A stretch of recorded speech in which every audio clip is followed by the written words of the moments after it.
Leaving animals outside during sub-freezing temperatures is animal cruelty, animal abuse, animal neglect. If a citizen was to do that and somebody reported them, they would be charged with animal abuse and neglect. Yet, in Bibb County, Alabama, the supervisor and EMA Director, Kirk Smith, ordered the dogs at the animal control facility placed outside during the sub-freezing event of the weekend of January 24th.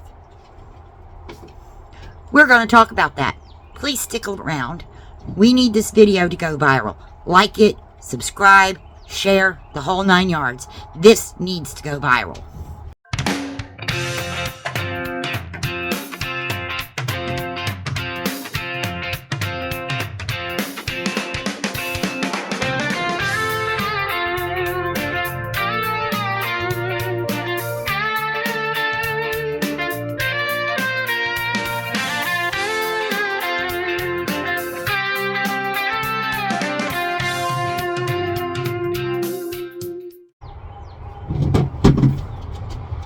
So, here's where we're at, if you're unfamiliar with the situation.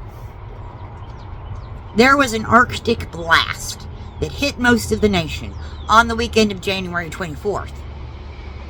Living in Alabama, we didn't get it that bad.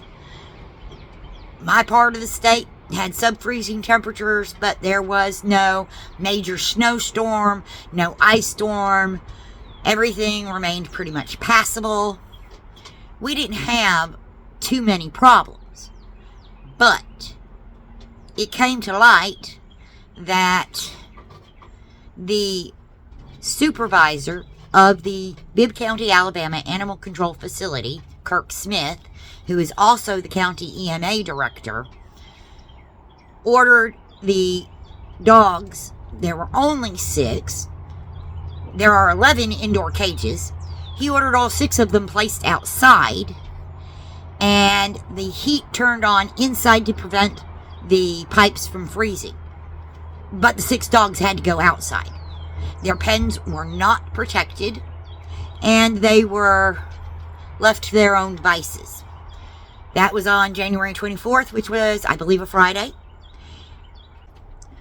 The volunteers voiced their concerns and we're told that the dogs will stay outside. Now, the way this video is going to work, I'm going to present the evidence as we go. The public became aware, and on the 25th, one of our county commissioners, Commissioner Downs, thank you for helping us on this matter, contacted Kirk Smith and told him to bring the dogs inside. We appreciate that. Thank you so much. On the 28th, one of the county animal control officers was suspended from his duties by Kirk Smith for failing to complete paperwork on time. And he was told he would be suspended, I believe it was through February 1st.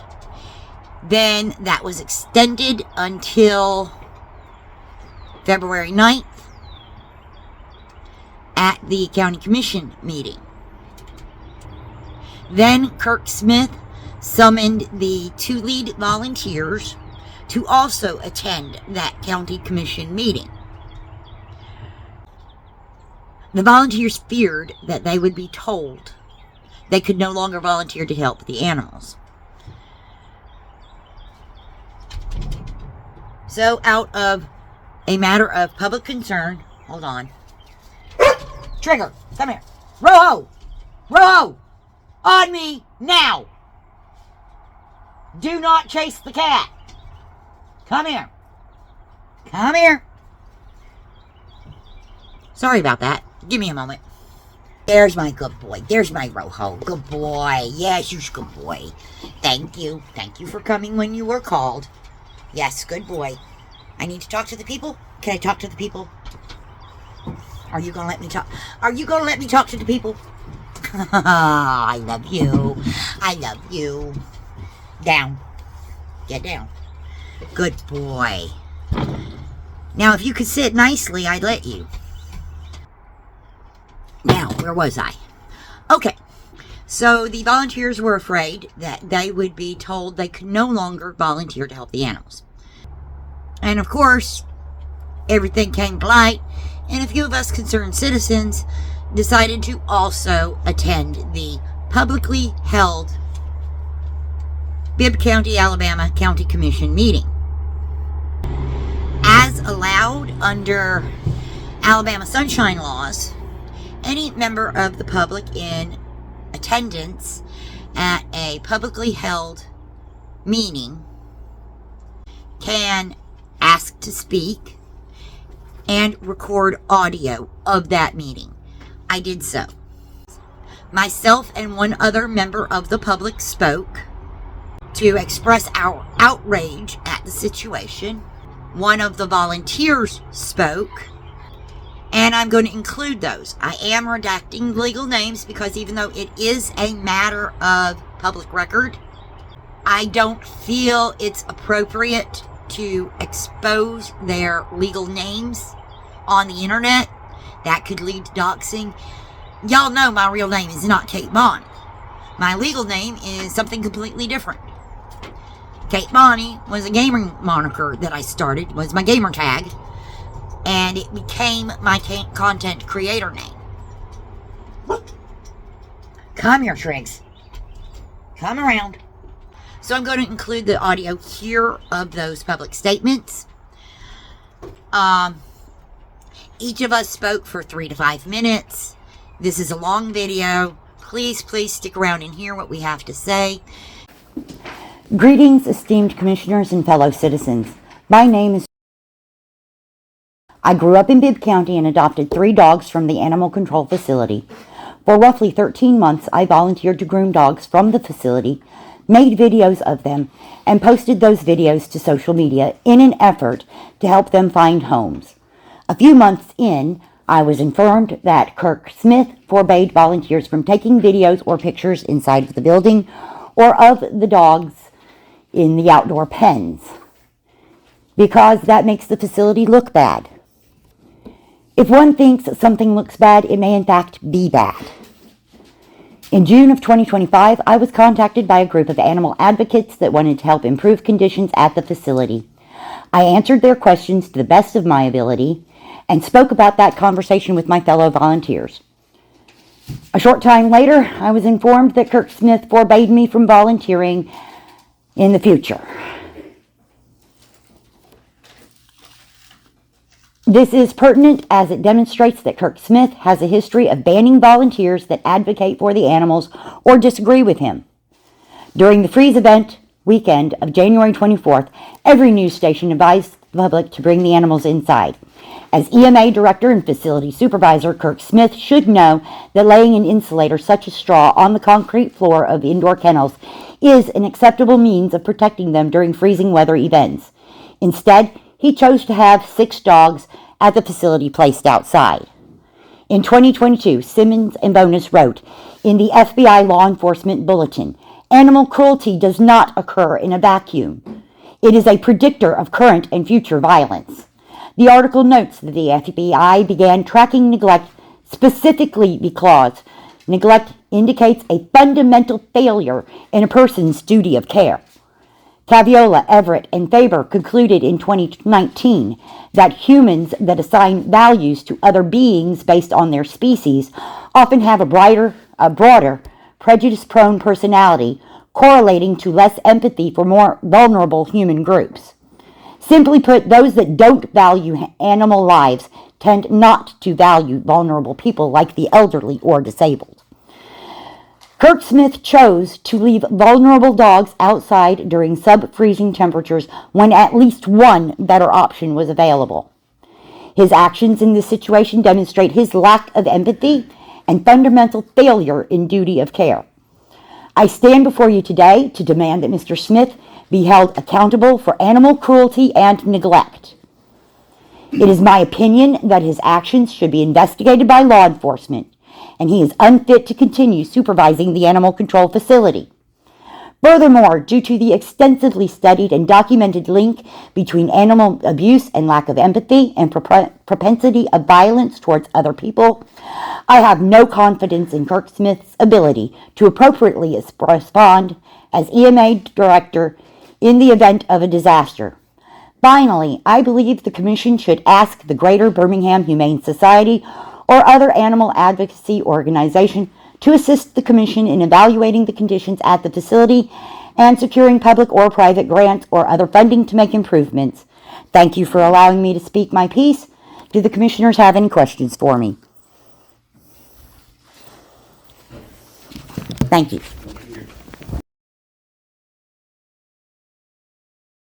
My name is, I was raised in Bibb County, Alabama. I come to you tonight to speak on behalf of the animals in the care of the county at the animal control facility. I would like to address the lack of transparency and public accountability at the facility.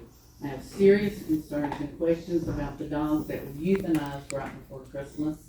This is especially heartbreaking to me when 4 of the dogs euthanized were waiting on transport to a rescue facility.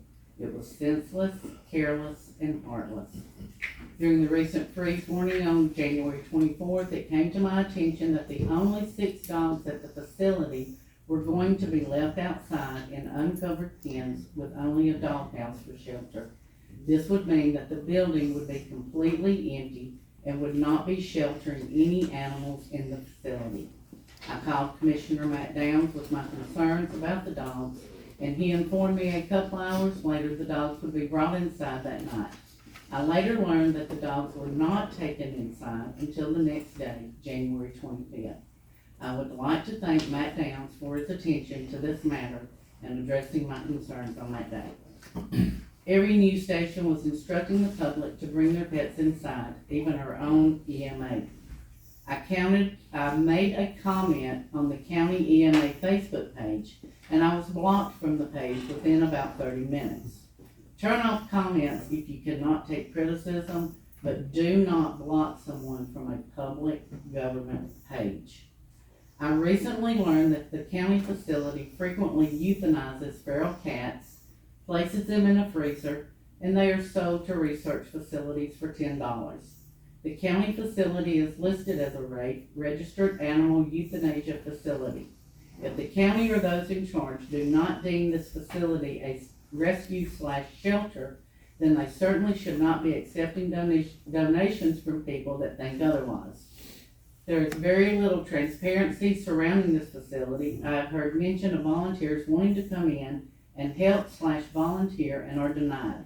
Current volunteers are bullied and threatened that they are walking a line when disagreeing with those in a position of authority. They are talked down to and afraid of their volunteering privileges being revoked if they disagree or bring those concerns to the commission. I would like to remind everyone that volunteers do not work for the county. Whatever they are doing at this facility is on their own time, and usually with rescue work, you spend your own money. If you're employed by the county, you actually work for the people. Something I think people in government, even at a local level, forget this simple fact. The county budget for the animal facility is $187,305.64. Of this amount, there is only $400 listed for the animals. I spend $720 a year on food for my dogs. Outside donations taken should only be used for the animals in this facility. If the donations are going into the general fund and being spent for something else, this is highly unethical, and the county should stop accepting these donations. There should be strict accounting and reporting of every donation made for the animals. More transparency is needed as to what dollar amount of donations is taken and what this money is being spent on. Nothing less than a detailed and itemized list is acceptable for donations. Finally, I would like to inquire why there was a need for another bush hog crew when the road department was responsible for this and they did not follow through, as well as what funds were purchased were used to purchase the original equipment. Were ARPA funds used?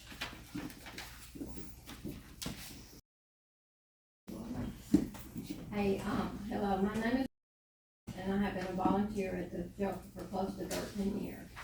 Taking pictures and helping find rescue for dogs, puppies, cats, and kittens. We have saved probably over 1,000 animals during the time that I've been helping rescue.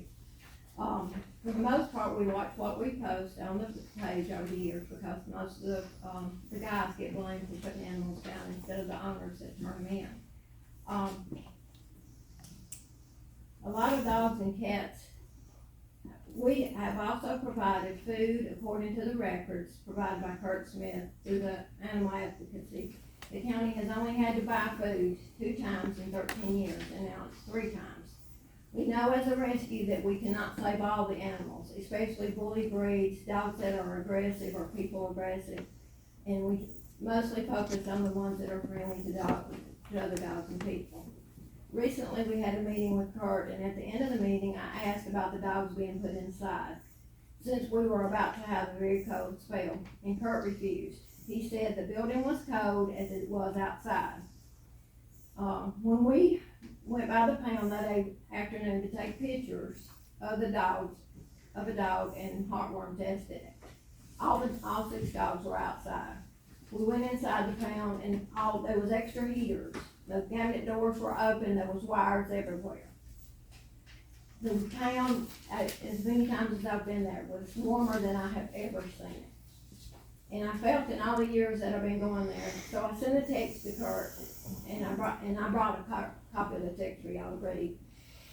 He also sent me screenshots of text where I had posted about bringing your animals inside, shared a Tuscaloosa page, where it said bring your animals inside or else you could be charged with abuse and neglect. He said, what about the dogs in Alaska? I said, they're not my problem. I'm just worried about Bibb County's dogs. So then he went on, because other people posted and asked him to bring the dogs inside, other people that's helped with the rescue. And then he said, I said, you're trying to stir up trouble. I've got that in the text too. Read that to you.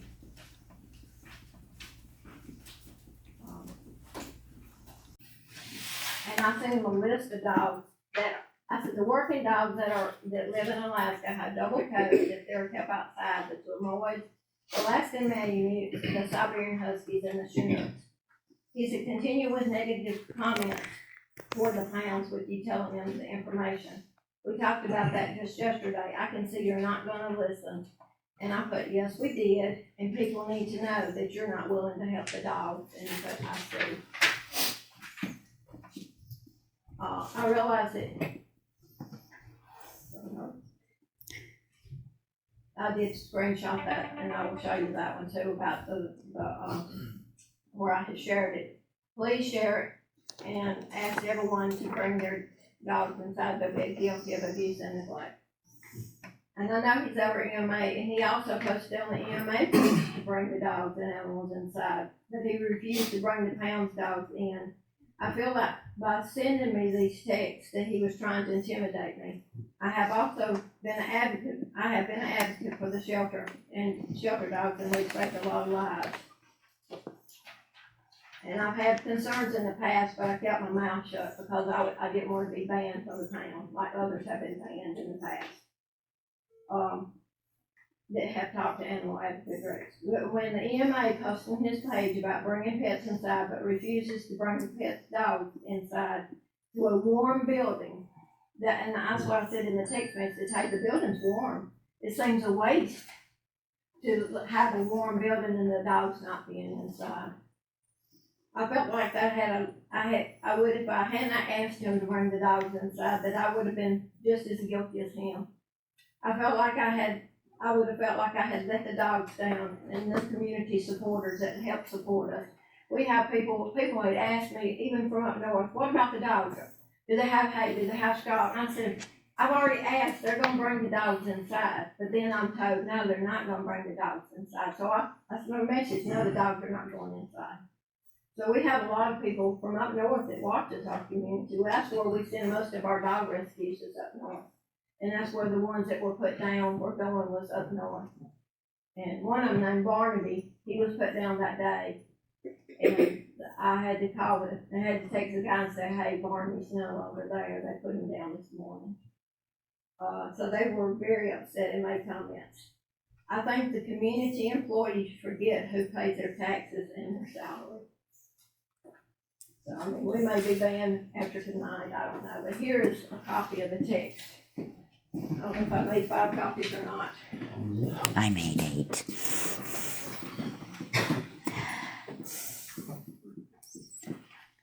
Y'all have any questions? The meeting opened with public comments, then it proceeded through the normal agenda. And then something interesting happened towards the end.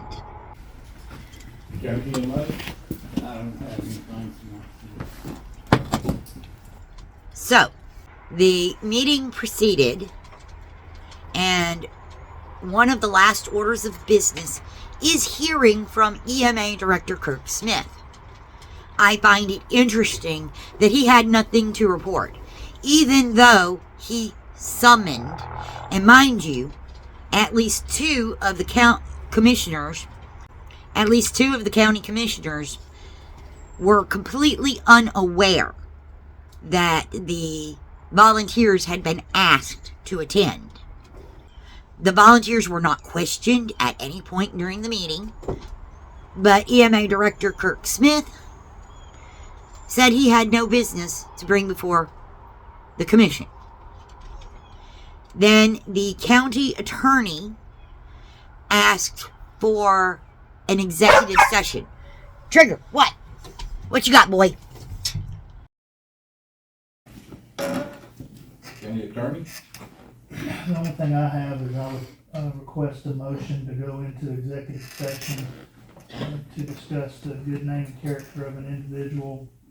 I would ask that the administrator and the EMA director be present, and we will be out approximately 20 minutes.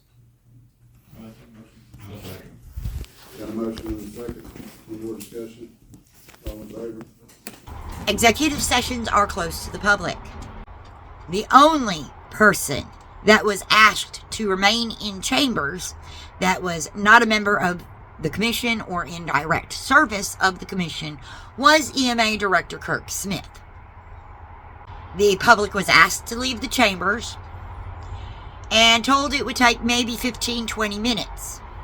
About 40 minutes later, we were allowed back in.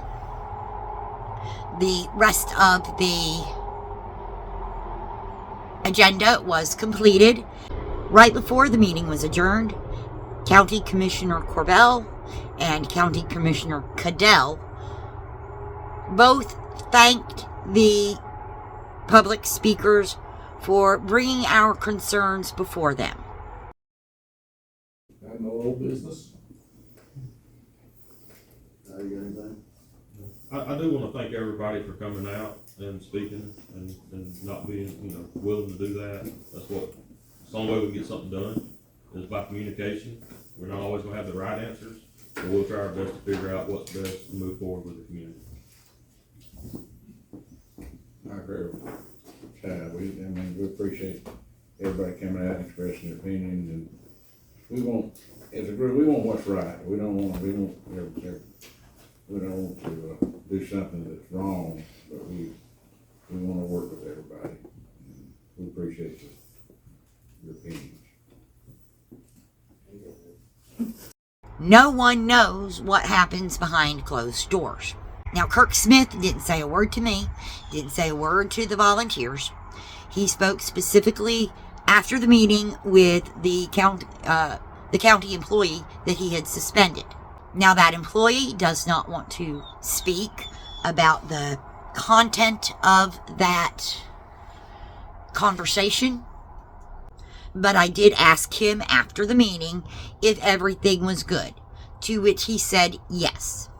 Then a family member of his, and I had let that family member read my statement beforehand, that family member of his told me that he wasn't sure about what I was planning to say, but that apparently it worked that I said the right words and I got the commission's attention. In conversations with others, I was told that Kirk Smith is no longer directly supervising the facility. However, as EMA Director, the facility does have to report to him, but that is mostly state required paperwork, things like that. He's not going to be as hands-on about the daily operations and how the animals are treated. That's my understanding of the situation. I could be completely wrong. So, the facility is open to the public on... Rojo, where are you going? Get back here. Come here.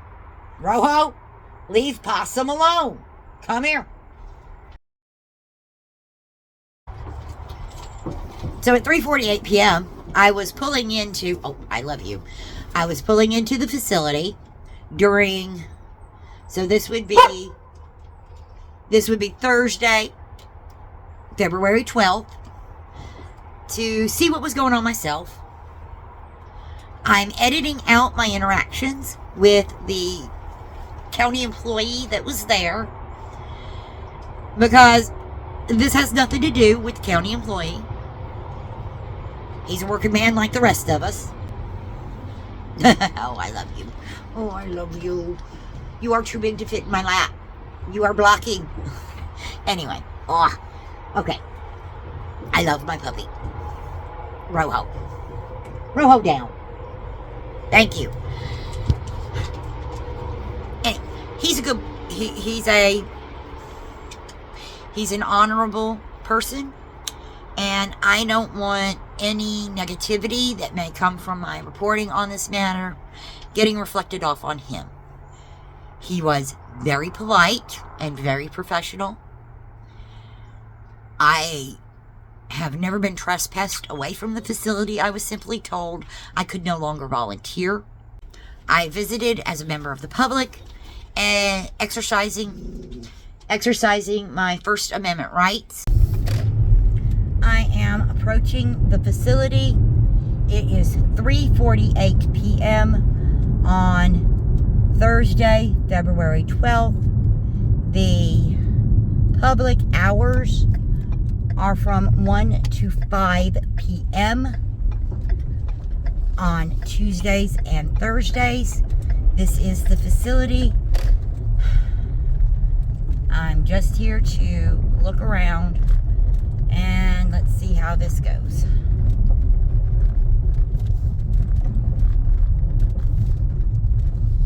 I don't want to block anybody in.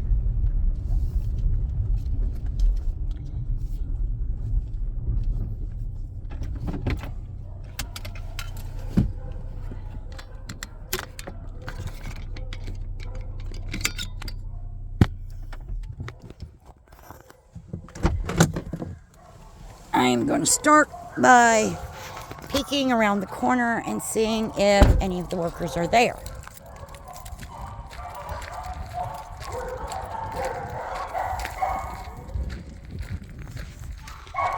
I can see from here that they have put up tarps to help protect the animals. So they are making some changes and helping out.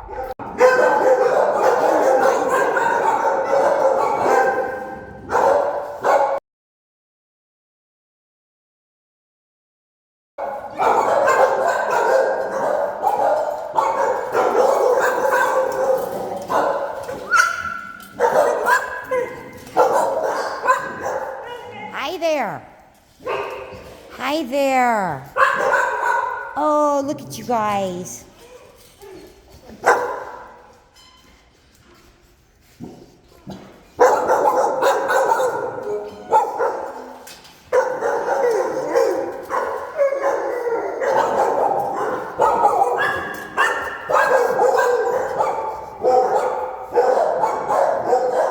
What a cacophony!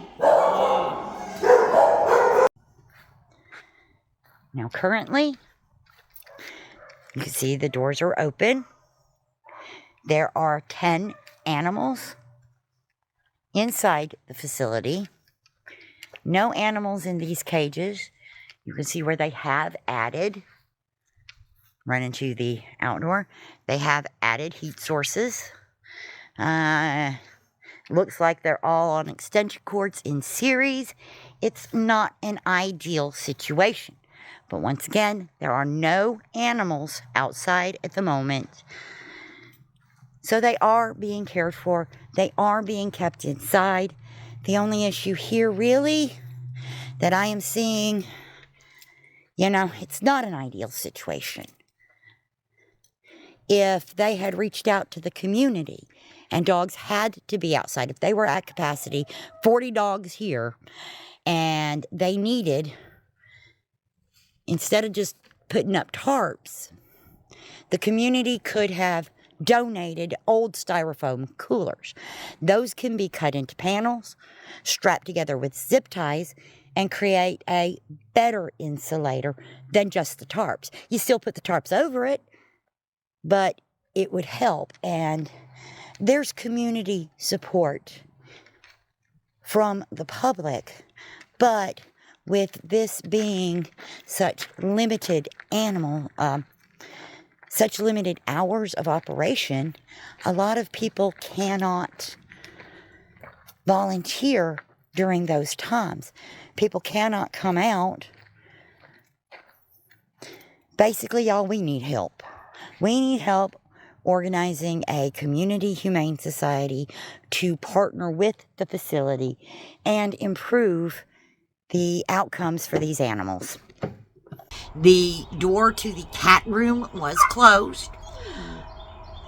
I did not open that door. I only filmed what was clearly visible as you entered. As you can see, and I even said right there at the end, we need help. This is an animal control facility, a state-mandated animal control facility. Trigger! Stop barking at possum!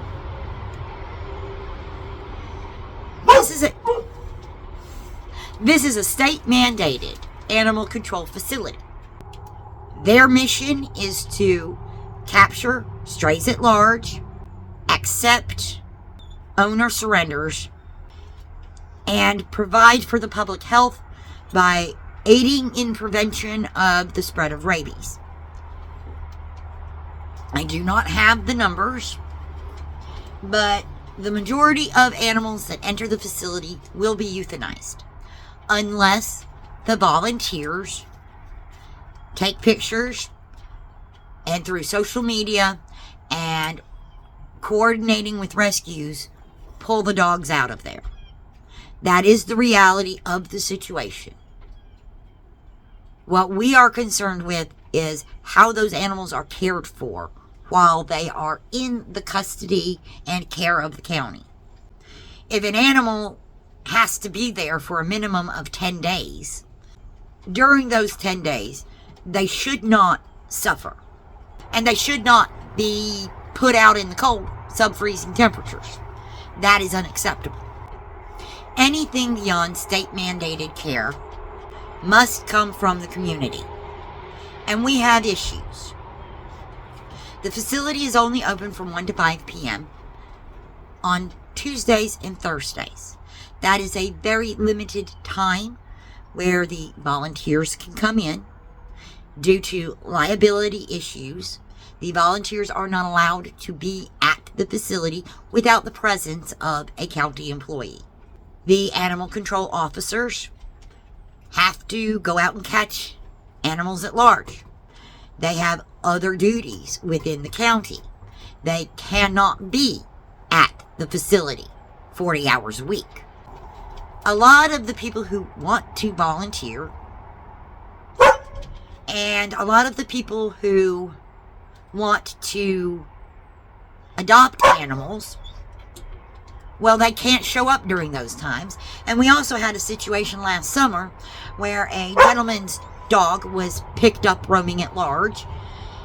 His family had only one vehicle, and his work schedule prevented him from coming during those hours to pick up his dog.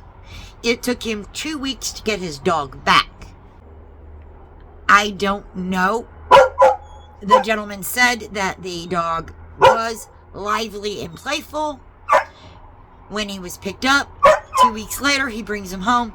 He's lethargic, and he passed away the next day.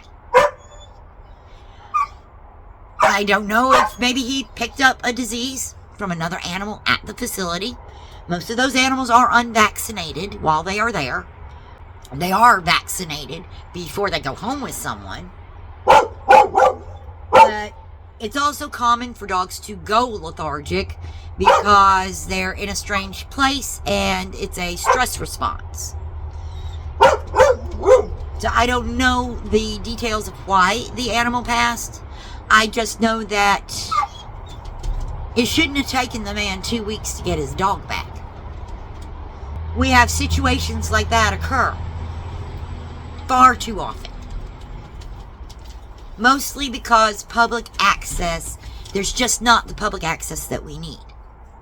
But any additional help for these animals is going to have to come from the community, not from the county.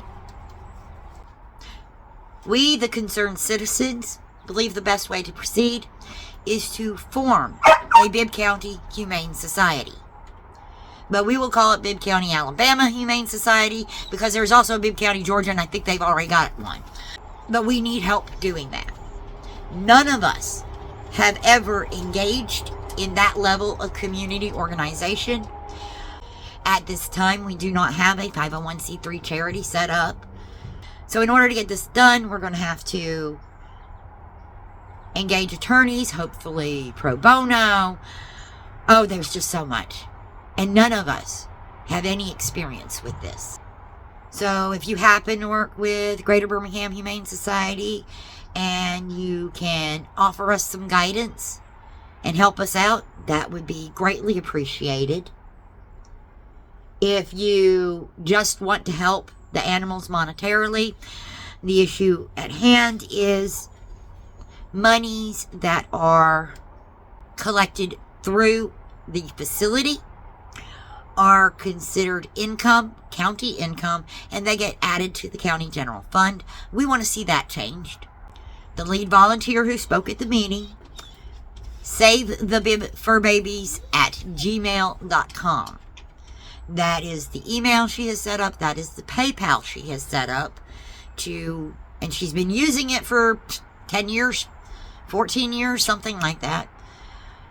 Where people can make monetary donations to provide vet care and vaccinations. You can also send money directly to the veterinarian, and I'm posting his information up now. We have to get vaccinations for the animals before they can be transported. There's always a balance with the vet.